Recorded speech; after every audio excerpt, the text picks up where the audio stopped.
ரம்யா, இன்னைக்கு கதைப்போமாவோட கெஸ்ட் யாருன்னு சொல்லிடலாமே.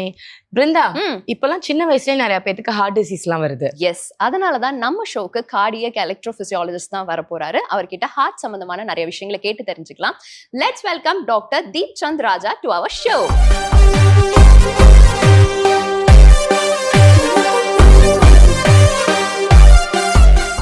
வணக்கம் டாக்டர். வணக்கம். எப்படி இருக்கீங்க? நல்லா இருக்கேன். நீங்க எப்படி இருக்கீங்க? Good. All good doctor. So யூஸ்வலாகவே கார்டியாலஜிஸ்ட் அப்படிங்கிற டேர்ம் வந்து நம்ம எல்லாருக்குமே மோஸ்ட்லி தெரிஞ்ச ஒரு term. But what is cardiac electrophysiologist? So அந்த கேள்விக்கே மிக்க நன்றி. So yes, I am a cardiac electrophysiologist.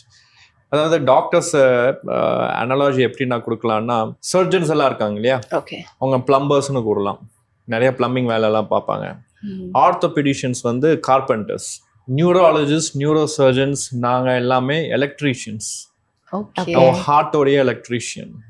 Layman டேர்ம்ஸ்ல that is what a cardiac electrophysiologist means.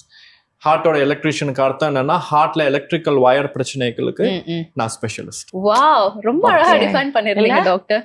So யூஸ்வலாகவே இப்போ இந்த கார்டியக் எலக்ட்ரோபிசியாலஜிஸ்ட்னு சொன்னாலே அந்த ரிதம் கனெக்ஷன்ஸ் தான் உள்ள வருமா டாக்டர்? அதுதான் மெயின் கிரைட்டீரியாவா நீங்க பாக்குறதுல இருக்கும். கரெக்ட். ஹார்ட் ரிதம் வந்து பியூட்டிஃபுல்லா லப் டப்ன்ட்டு ஒரு ரிதமா, it's a beautiful sound, right? But heart ரிதம்ல பிரச்சனைகள் ஏற்பட்டால் ஒன்னா அந்த ஹார்ட் ரிதம் ரொம்ப ஃபாஸ்டா போகலாம், இல்லை ரொம்ப ஸ்லோவா போகலாம். இந்த ரிதம் பிரச்சனைகளுக்கு நான் ஸ்பெஷலிஸ்ட். எங்களுக்கு இப்படி ஒரு ஸ்பெஷலிஸ்ட் இருக்காங்கன்றது இப்பதான் தெரிய வருது. இதுல எந்தெந்த மாதிரி ப்ராப்ளம்ஸ் எல்லாம் காசு ஆகுது? ஹார்ட்ல ரத்த குழாய்கள் உண்டு, ஹார்ட்டுக்குள்ள எலக்ட்ரிக்கல் வயர்ஸ் உண்டு. எப்படி ஒரு செவரில் எலக்ட்ரிக்கல் வயர்ஸ் நம்ம கண்ணுக்கு தெரியாதான்னு உள்ள வயரிங் போட்டு வச்சிருக்காங்க, அதே மாதிரி தான் ஹார்ட்ல வெளியில எப்பவும் தெரியாது. எக்கோ ஸ்கேன்ல தான் எலக்ட்ரிக்கல் வயர்ஸ் தெரியாது. ஆனா இந்த எலக்ட்ரிக்கல் வயர்ஸ் ஹார்ட்டுக்கு, அதுதான் அந்த ஹார்ட்டை பம்ப் பண்ண வைக்கிறது.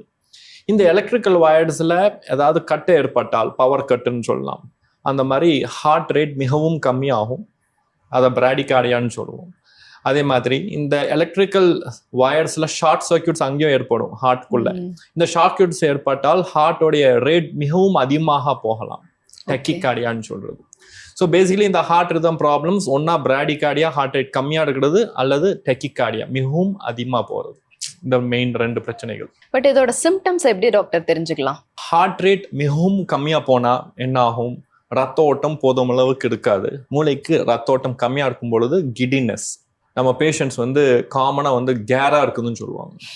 நம்ம சென்னை ஸ்லாங் அவங்களுக்கு கேரா இருக்குதுன்னு சொல்லுவாங்க, ஒரு மாதிரியா இருக்குது. What they are describing is actually some sort of a giddiness, dizziness. So blood flow to the brain கம்மியா இருக்கும் பொழுது this is one symptom.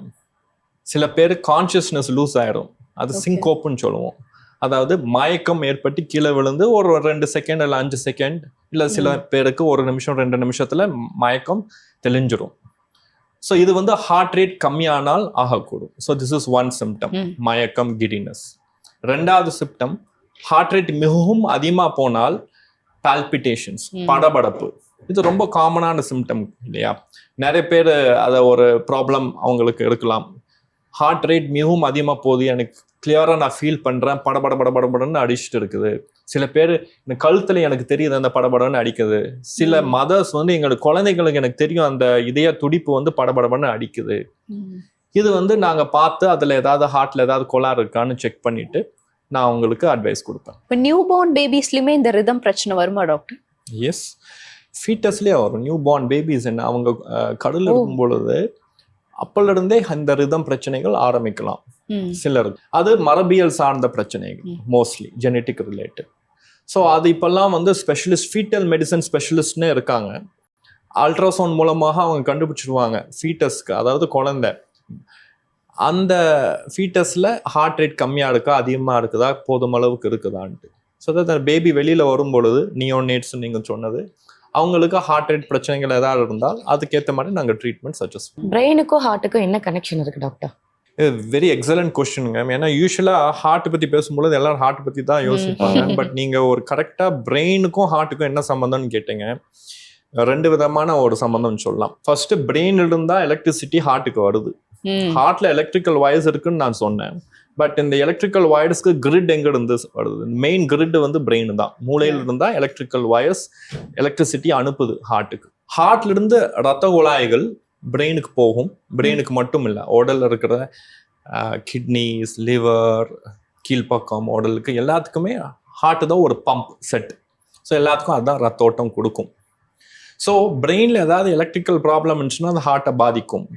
அதே மாதிரி ஹார்ட்ல ஏதாவது எலக்ட்ரிக்கல் ப்ராப்ளம் இருந்து அதனால பம்ப் செட்ல ஏதாவது பிரச்சனை இருந்துச்சுன்னா மூளைக்கு பிரெயினுக்கு ரத்த ஓட்டம் போகாம இந்த மாதிரி பிரச்சனைகள் வரலாம். ஸோ ரெண்டு விதத்திலுமே brain and heart are connect. இப்போ இந்த ஸ்ட்ரோக் அப்படிங்கிற ஒரு பிரச்சனை வந்து ஹார்ட்டோட எந்த அளவுக்கு ஒரு கனெக்டிவிட்டியில இருக்கு டாக்டர்? ஸ்ட்ரோக் நான் சொன்னேன் இல்லையா, ஹார்ட் ஒரு பம்ப் செட்டு, அதுல இருந்து தான் ரத்தம் பிரெயினுக்கு போகுது. இப்போ ஒரு முக்கியமான ஹார்ட் ரிதம் பிரச்சனை, இன்ஃபேக்ட் அதுதான் ஹார்ட் ரிதம் பிரச்சனைகள்ல ரொம்ப காமனான பிரச்சனை. அதுக்கு பேர் வந்து ஏட்ரியல் ஃபிப்ரிலேஷன். அதுக்கு அர்த்தம் என்னன்னா ஹார்ட்ல மேல் அறைகள் அதுல வர இதய துடிப்பு மிகவும் அதிகமாக போற இதய துடிப்பு. எவ்வளவு அதிகம்னா 150 to 200 அவ்வளோ ஃபாஸ்டா போகும் ஹார்ட். படபடன்னு அடிச்சுட்டு இருக்கும். சில பேர் உணரலாம், சில பேர் அதை ஃபீல் கூட பண்ண மாட்டாங்க, ஏன்னா தூக்கத்துல வரலாம். வரும்பொழுது என்ன ஆகும்னா ஹார்ட்ல கிளாட் ஃபார்ம் ஆகும், பிளட் கிளாட் ஃபார்ம் ஆகி அது பிரெயினுக்கு போகும். அதுதான் ஸ்ட்ரோக், பக்கவாதம். பக்கவாதத்துக்கு பல காரணங்கள் உண்டு. ஒரு முக்கியமான காரணம் ஹார்ட்ல இருக்கிற இதய பிரச்சனை, அதாவது ஏட்ரியல் ஃபிப்ரிலேஷன். இப்போ இந்த ஏட்ரியல் ஃபிப்ரிலேஷன் அப்படிங்கிற ஒரு டேர்ம் வந்து எங்களுக்கு இப்போ நீங்க அழகா எக்ஸ்பிளைன் பண்ணீங்க, பட் இன்னும் கொஞ்சம் பிரீஃப் பண்ணீங்கன்னா கொஞ்சம் நல்லா இருக்கும் டாக்டர். ஹார்ட்ல மேலறைகள் இருக்கிற இதய துடிப்புகள் சீரற்ற முறையில மிகவும் அதிகமாக துடிக்கும் பொழுது இதயத்தின் ஹார்ட் ரேட் 150 to 200 இல்ல 200க்கு மேல கூட போகலாம். அதுல வர ஒரு முக்கியமான பாதிப்புகள் ஸ்ட்ரோக், ஹார்ட் ஃபெயிலியர். ஸோ இந்த கண்டிஷன் தான் ஏட்ரியல் ஃபிப்ரிலேஷன் நம்ம சொல்றோம். இப்போ கொரட்டை அப்படின்னாலே அது வந்து நீ கொரட்டை விட்டா உனக்கு இந்த டிசீஸ் இருக்கு, கொரட்டை விட்டா அந்த டிசீஸ் இருக்குன்னு காமனா சொல்றாங்க. பட் கொரட்டைனால என்னென்ன ப்ராப்ளம்ஸ் வந்து ஹார்ட்டுக்கு ஏற்படுது? அந்த சத்தம் இந்த ரிதத்துல சேருமா? இதுக்கு என்னென்ன மாதிரி காஸ் இருக்கு? இப்போ ரொம்ப ஃப்ரீக்வெண்டா நீங்க கேட்குற மாதிரி நிறைய பேஷண்ட்ஸ் எங்களை வந்து கேட்குறாங்க. ஏன்னா விழிப்புணர்வு எல்லாருக்குமே இப்போ தெரியுது, கொரட்டை விடுறது ஒரு சிம்டமா இருக்கலாம், ஒரு அறிகுறியா இருக்கலாம், வேற ஒரு பிரச்சனை இருக்கிறதுக்கான அறிகுறியா இருக்கலாம். குரட்டை விடுறத வந்து ஒரு சாதாரணமா எடுத்துக்க முடியாது. ஒரு குட் நைட்னு ஒரு படம் பார்த்துட்டீங்களா இல்லையான்னு எனக்கு தெரியல, ஒரு பியூட்டிஃபுல்லான படம். அதுல வந்து இதை இன்ட்ரடியூஸ் பண்ணியிருக்காங்க. இந்த மாதிரி ஒரு கொட்டை விடுறது ஒரு வியாதியா இருக்கலாம், அதை நீங்க டாக்டர் கிட்ட போய் அது என்ன ஏதுன்னு கேட்டு தெரிஞ்சுக்கணும். ஸோ இந்த குரட்டை விடும் பொழுது என்ன ஆகும்னா சுவாச பாதையில அடைப்பு, அதனாலதான் குரட்டை சத்தம் வருகிறது ஒருத்தங்க தூங்கிட்டு இருக்கும் பொழுது. அப்ப என்ன ஆகும்னா நம்ம உடல் தூங்கிட்டு இருக்கிற மாதிரி இருக்கும், ஆனா பிரெயின் மூளைக்கு போதும் அளவுக்கு ரெஸ்ட் கிடைக்காது. சுவாச பாதை அடைப்புன்னா அது வந்து அது வாட்ச்மேன் மாதிரி பார்த்துட்டே இருக்கும். அது சுவாச பாதையில அடைப்பு வந்துச்சுன்னா பிரெயின் தூங்காது, கார்பன் டை ஆக்சைடு அதிகமா இருக்கும். அதனால அது என்ன பண்ணும், ஆக்டிவாவே இருக்கும் நைட் ஃபுல்லா. பிரெயின் மூளை தூங்காது, உடல் தூங்குற மாதிரி இருக்கும். ஸோ இந்த மாதிரி பேஷண்ட்ஸ் என்ன ஆகும்னா காலையில எந்திரிக்கும் பொழுது ரொம்ப சோர்வையோட டயர்ட்னஸோட எந்திரிப்பாங்க. அப்படி இருக்கும் பொழுது ரத்த அழுத்தம் அதிகமாகும். இந்த ஏட்ரியல் ஃபிப்ரிலேஷன் நான் சொன்னது அதுக்கு வர்றதுக்கான வாய்ப்புகள் மிகவும் அதிகம். ஸோ குரட்டை பிரச்சனை இருக்கிறவங்களுக்கு ஏட்ரியல் ஃபிப்ரிலேஷன், அதனால பக்கவாதம், ஸ்ட்ரோக் வர்றதுக்கான வாய்ப்புகளும் மிக அதிகம். ஸோ குரட்டை விடுறத ஒரு லேசான சாதாரண ஒரு சிம்டமா எடுத்துக்க முடியாது. இந்த கொரட்டை விடுற ஸ்னோரிங் அதை வந்து நிறைய பொசிஷன் சொல்றாங்கல்ல டாக்டர், படுக்கிற பொசிஷன்ஸ் வந்து இப்படி மாத்தி பாருங்க, ஸ்ட்ரெயிட்டா படுங்க, இல்ல வந்து இந்த மாதிரி சைட் வைஸ்ல படுங்கன்னு சொல்றாங்க. அதே மாதிரி சில ரெமிடிஸும் வந்து இப்ப நிறைய பேர் கொடுக்குறாங்க. ஆக்சுவலா அது ஒர்க் ஆகுமா, இல்ல இதை வந்து ஃபாலோ பண்ணக்கூடாதா டாக்டர்? அதாவது குரட்டை விடுற ப்ராப்ளம் இருக்குன்னா அது ஃபர்ஸ்ட் என்கிட்ட சொல்றது யாருன்னு தெரியுங்களா? பேஷண்ட் என்கிட்ட சொல்ல மாட்டாங்க. பேஷண்ட் கூட வர spouse, husband or the wife R the children are whoever it is, அவங்க தான் என்கிட்ட வந்து சொல்றது, இந்த அப்பா ரொம்ப கொரட்டை வர்றாரு, இல்ல ஹஸ்பண்ட் கொரட்டை பிரச்சனை ரொம்ப அதிகமா இருக்குது. சில பேர் இன்னொரு சிம்டமும் சொல்லுவாங்க, சத்தம், குரட்டை சத்தம் ஒண்ணு, இன்னொன்னு அவர் நைட்ல அவர் மூச்சு திணறுது அப்படின்னு சொல்லுவாங்க. அப்பப்போ மூச்சு விட மறந்துறாரு போல இருக்கு, ஒரு பாஸ், ஒரு கேப் இருக்குது, அதுக்கப்புறம் திடீர்னு மூச்சு எடுக்கிறாரு. பேஷண்ட் சொல்றது என்னன்னா அடுத்த நாள் எனக்கு சோர்வா இருக்குதுன்னு சொல்லுவாங்க. சில பேர் நான் அந்த மாதிரி பேசிட்டு இருக்கேன், உட்காந்துட்டு இருக்கும்போது பேசிக்கும்போது நான் தூங்கிடுறேன், எனக்கு தெரியாம தூங்கிடுறேன். டிராபிக் சிக்னலும் எனக்கு தூக்கம் வருது. ஐயோ. ஸோ இந்த பிரச்சனை எல்லாம் இருக்குது, ஆக்சிடென்ட்ஸ் எல்லாம் நடந்திருக்கு இதனால. ஸோ அவ்வளோ சீரியஸான பிரச்சனை இது. ஸோ இது இருக்கும் பொழுது இந்த அறிகுறிகள் தான் அவங்க சொல்ற ரெட் ஃபிளாக்ஸ். அதாவது இந்த குரட்டை வியாதியா இந்த பிரச்சனையை சாதாரணமா எடுத்துக்க முடியாது, இந்த நான் சொன்ன ஏதாவது அறிகுறிகள் இருந்தால். ஏட்ரியல் ஃபிப்ரிலேஷன்னால ஸ்ட்ரோக் வரதுக்கு வாய்ப்பு இருக்கா? அதை தடுக்க முடியுமா? ஏட்ரியல் ஃபிப்ரிலேஷன்னால ஸ்ட்ரோக்கை தடுக்கணும்னா ரொம்ப முக்கியமான ஒரு ஸ்டெப்பு ஃபர்ஸ்ட் ஏட்ரியல் ஃபிப்ரிலேஷன் இருக்கிறத கண்டுபிடிக்கணும். ஏட்ரியல் ஃபிப்ரிலேஷன் எப்படி இருக்கிறது கண்டுபிடிக்கணும்? ஃபர்ஸ்ட் பேஷண்ட்ஸ் வந்து அவங்களுக்கு படபடப்பு இருந்தால் அவங்களே வந்து சொல்லிடுவாங்க, டாக்டர் எனக்கு படபடப்பு இருக்கு, நீங்க அதுக்கு என்ன டெஸ்ட் எடுக்கணுமோ இசிஜி ஹால்டர்னு ஒன்று இருக்குது, அது ஒரு ஸ்டிக்கர் மாதிரி இதில் உடல்ல ஒட்டிடுவோம். 3 நாள் இல்லை 7 நாட்களுக்கு அது இசிஜி பார்த்துட்டே இருக்கும். அதில் ஏதாவது ஏட்ரியல் ஃபிப்ரிலேஷன் இருக்கான்னு கண்டுபிடிப்போம். சில பேஷண்ட்ஸ் படபடப்புங்கிற ஒரு சிம்டமே சொல்ல மாட்டாங்க, அவங்களுக்கு இந்த ஹால்டருங்கிறது ரொம்ப யூஸ்ஃபுல்லான டெஸ்ட். இதுல ஏட்ரியல் ஃபிப்ரிலேஷன் இருந்தால் அவங்களுடைய ஏஜ், அவங்களுடைய மற்ற risk factors, diabetes, blood pressure இருக்குது, உடல் வெயிட் ஜாஸ்தியா இருக்குதா இல்லையா, இதெல்லாம் பார்த்துட்டு அவங்களுக்கு ஒரு பிளட் தின்னர் ஆரம்பிப்போம், பிளட் தின்னிங் மெடிசன். இந்த பிளட் தின்னிங் மெடிசன் தான் ஸ்ட்ரோக்கை ப்ரிவென்ட் பண்ணும். சிமிலர்லி ஒபிசிட்டி வந்து எந்த அளவுக்கு ஹார்ட் அட்டாக்கோ இல்லை ஹார்ட் ப்ராப்ளம்ஸ் வர்றதுக்கு ஒரு ரீசனா இருக்கு டாக்டர்? ஒபிசிட்டி உடம்புல பல பிரச்சனைகளுக்கு அது ஒரு கோர் ரீசன். ரத்த அழுத்தம் அதிகமாக போகிறதுக்கு ஒபிசிட்டி இஸ் ஒன் ரீசன். ரெண்டாவது, ஏட்ரியல் ஃபிப்ரிலேஷனுக்கு ஒபிசிட்டிக்கும் ஒரு டைரக்ட் கனெக்ஷன் உண்டு. ஒபிசிட்டி இருக்கிறவங்களுக்கு உடல்ல அந்த பிளட் சர்க்குலேஷன் ரொம்ப ஹையாக ஸ்பீடாக ஃபாஸ்ட்டாக போகும், அது ரத்த அழுத்தம் ஒன்று. ரெண்டாவது, இந்த ஹார்ட்டுக்குள்ளே இருக்கிற பிளட் வால்யூம்ஸ் ரொம்ப அதிகமாகும் பொழுது இந்த ஏட்ரியம் மேலறைகள் ஸ்ட்ரெச் ஆகும். ஸ்ட்ரெச் ஆகும் பொழுது எலக்ட்ரிக்கல் வயர்ஸ் கட் ஆகும், ஷார்ட் சர்க்யூட்ஸ் ஏற்படும், அதனால ஏட்ரியல் ஃபிப்ரிலேஷன் வரதுக்கான வாய்ப்புகள் இருக்குது. So obesity, atrial fibrillation, stroke, இதுதான் கனெக்ஷன் அதுக்கு. செகண்ட், ஒபிசிட்டினால ஹார்ட் என்ன ஆகும்னா ஸ்டிஃப் ஆயிரும். நார்மலாக நம்மளுடைய ஹார்ட், எக்ஸசைஸ் பண்ணுற ஹார்ட் வந்து எலாஸ்டிக் மாதிரி இருக்கும், ஆனால் இவங்களுடைய ஹார்ட் பிளாஸ்டிக் மாதிரி மாறிடும், ரொம்ப ஸ்டிஃப் ஆயிரும் ஒபிசிட்டி இருக்கிறதுனால. அதனால அவங்களுக்கு மூச்சு திணறல், அதாவது ஹார்ட் ஃபெயிலியர் வரதுக்கான வாய்ப்புகள் அதிகம். சிமிலர்லி டயபெட்டிஸ் ஏதாவது லிங்க் ஆயிருக்கா டாக்டர்? இது வந்து ஒரு மெட்டபாலிக் சிண்ட்ரோம்னு சொல்லுவோம். அதாவது obesity, high blood pressure, sugar, diabetes இதெல்லாம் இருக்கிறவங்களுக்கு ஒரு மெட்டபாலிக் ப்ராப்ளம், அவங்களுடைய உடம்புல ஒரு மெட்டபாலிசம் பிரச்சனை இருக்குது. இதை அட்ரஸ் பண்றதுக்கு மெடிசன்ஸ் வந்துருச்சு இப்பெல்லாம். ஒபிசிட்டிக்கு எக்ஸசைசஸ், லைஃப் ஸ்டைல் சேஞ்சஸ் தான் ஃபர்ஸ்ட், அந்த பிரமிட்ல ஃபர்ஸ்ட் ஸ்டெப்பு. இதெல்லாம் பண்ணிட்டு இந்த மெட்டபாலிக் சிண்ட்ரோம் எல்லாத்தையுமே நம்மளால கண்ட்ரோல் பண்ண முடியும். PFA ட்ரீட்மெண்ட்லாம் என்ன டாக்டர்?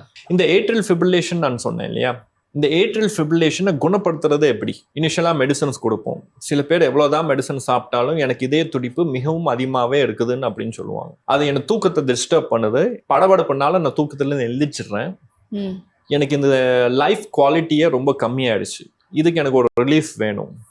இப்போ இந்த ஏட்ரியல் ஃபிப்ரிலேஷன் எங்கிருந்து வருதுன்னா ஹார்ட்டின் பின் பக்கத்துலேருந்து தான் வருது, அதில் பல்மனரி வெயின்ஸ்ன்னு சொல்லுவோம். இந்த பின் பக்கத்துலேருந்து வர இந்த ஷார்ட் சர்க்யூட்ஸ் எலக்ட்ரிசிட்டியை நாங்கள் போய் ஆஃப் பண்ணுறது தான் இந்த அப்லேஷன் ப்ரொசீஜர். அதில் வந்திருக்கிற இந்த லேட்டஸ்ட் டெக்னாலஜி தான் PFA, அதாவது பல்ஸ் ஃபீல்ட் அப்லேஷன். இது என்ன ஆகும், இந்த ஹார்ட்ல இருக்கிற அந்த அணுக்கள், எந்த அணுக்கள் இருந்து அந்த ஷார்ட் சர்க்யூட் வருதோ அதில் போய் மிக சிறிய முறையில் ஒரு ஓட்டை போட்டுருவோம், நானோ போர்ன்ட்டு. அந்த அணுக்கள் அப்படியே இட் வில் டை ஆஃப். அந்த அணுக்கள், தேவையில்லாத அணுக்கள், தேவையில்லாத ஷார்ட் சர்க்யூட்ஸ் அதோட சரியாயிரும். ஸோ ஏட்ரியல் ஃபிப்ரிலேஷனுக்கு இது ஒரு ட்ரீட்மெண்ட் ஆப்ஷன், PFAங்கிறது. RFA அப்படிங்கிற ஒரு டேர்ம் இருக்குல்ல doctor, can you please brief it? RFAங்கிறது தான் ரொம்ப காமனாக நம்ம யூஸ் பண்ணிட்டு இருந்த டேர்ம் இத்தனை நாட்களாக, அதாவது ரேடியோ ஃப்ரீக்வன்சி அப்லேஷன். அதுக்கு யூஸ்வலாக நான் அனாலஜி எப்படின்னு சொல்லுவேன்னா, ஒரு பலூன் இருக்குது, அது இத்தனை நாள் நாங்கள் வந்து அந்த அயன் பாக்ஸ் ஒரு ஹீட்டு கொடுத்து அந்த பலூனை பர்ஸ்ட் பண்ணிட்டு இருந்தோம். இப்பதான் நமக்கு அந்த டெக்னாலஜி வந்திருக்குது, ஒரு பின்னூசி மூலமா அந்த பலூனை பர்ஸ்ட் பண்றதுக்கு. இதுதான் RFA PFAக்குள்ள வித்தியாசங்கள். ரொம்ப ஈஸியா சொல்லிட்டீங்க, நல்லா ரிலேட் பண்ற விதமா ஈஸியா பீப்புளோட கனெக்ட் பண்ற மாதிரி எக்ஸாம்பிள் சொல்றீங்க டாக்டர். It's really good. இப்போ ஹார்ட் ரிதம்க்கு பின்னாடி இவ்வளவு பெரிய சயின்ஸ் இருக்கு டாக்டர், பட் இத பத்தி யாருக்குமே இன்னும் அவ்வளவா தெரியல. எதனால? விழிப்புணர்வு, அதுதான் மெயின் இது. ஏன்னா எல்லாருக்குமே வந்து ஹார்ட் ரத்த குழாயில இருக்கு, ஹார்ட் அட்டாக் வர்றதுக்கான வாய்ப்புகள் அதிகம்னு எல்லாருக்குமே தெரியும். இப்பெல்லாம் பேஷண்ட்ஸே வந்து சார் எனக்கு ஏஞ்சோ பண்ணிருங்க அப்படின்னு சொல்லுவோம். அந்த அளவுக்கு காமன் ஆயிடுச்சு. நம்ம வந்து அந்த ஏஞ்சோ தேவையில்ல, எங்களுக்கு CT ஸ்கேன் இருக்கு, ட்ரெட்மில் டெஸ்ட், அந்த மாதிரி டெஸ்ட் எல்லாம் பண்ணலான்ட்டு நாங்கள் சொல்லிடுவோம். ஏன்னா கொரோனரி ஆர்டரி டிசீஸ், அதாவது ஹார்ட் பிளாக்ஸ் உடைய பர்டன் இந்தியாவில் மிகவும் அதிகம்.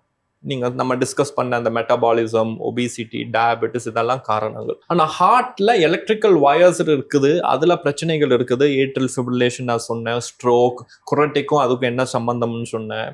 இதெல்லாமும் கூட ரொம்ப அதிகமா இருக்குங்கிறது இப்பதான் விழிப்புணர்வு மெதுவா வந்துட்டு இருக்கு. போக போக பீப்புள் வில் அண்டர்ஸ்டாண்ட், ஓ இந்த ஏட்ரியல் ஃபிப்ரிலேஷனும் நம்மளுடைய இந்த மாதிரி ஹார்ட் அட்டாக் மாதிரி ஒரு ப்ராப்ளம், அதுக்குன்னு ஸ்பெஷலிஸ்ட் இருக்காங்க, அதுக்குன்னு தனியாக ட்ரீட்மெண்ட் எடுத்துக்கணும். மோஸ்ட் இம்பார்ட்டன்ட் நீங்கள் சொன்னது ஸ்ட்ரோக் ப்ரிவென்ட் பண்ணுறதுக்கு, பக்கவாதம் வராமல் இருக்கிறதுக்கு அந்த பிளட் தின்னிங் மெடிசன் எடுத்துக்கணும்.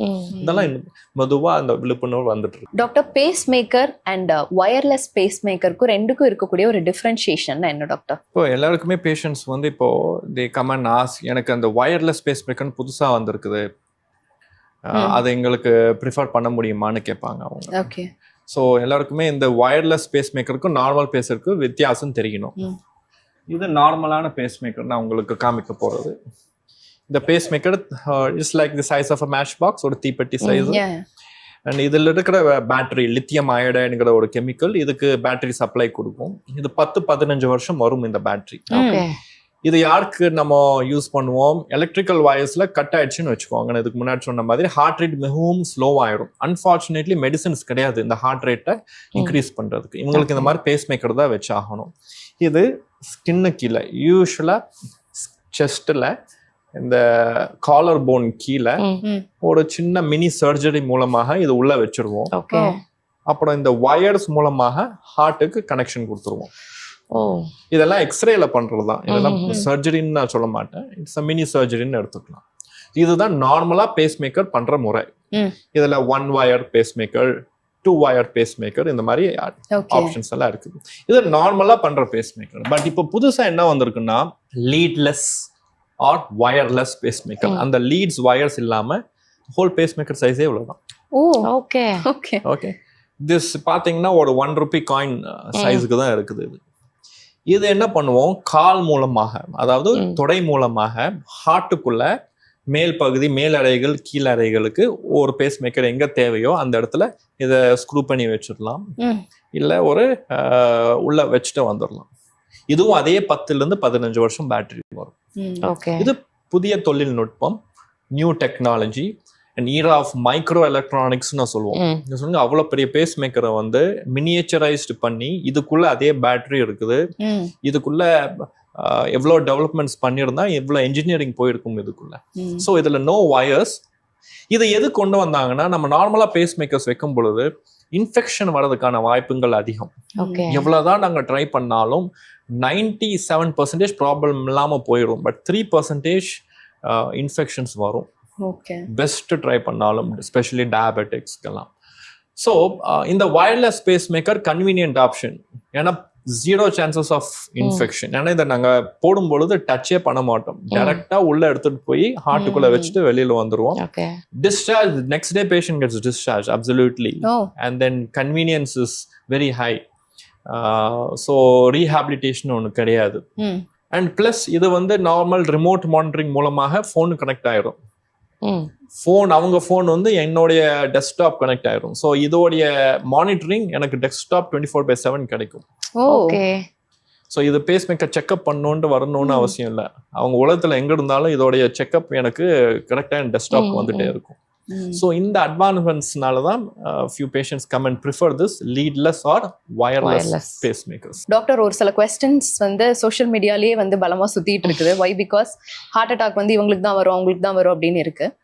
அதுல வந்து மித்தா ட்ரூத்தா அப்படிங்கறத எங்களுக்கு கொஞ்சம் தெளிவா நீங்க சொன்னீங்கன்னா நல்லா இருக்கும் டாக்டர். ஃபர்ஸ்ட் கொஸ்டின் என்னன்னா, ஓல்டு பீப்புளுக்கு மட்டும்தான் வந்து ஹார்ட் அட்டாக் வரும், ஹார்ட் டிசீசஸ் வரும் அப்படின்னு சொல்றாங்க. Is that true R myth? Myth.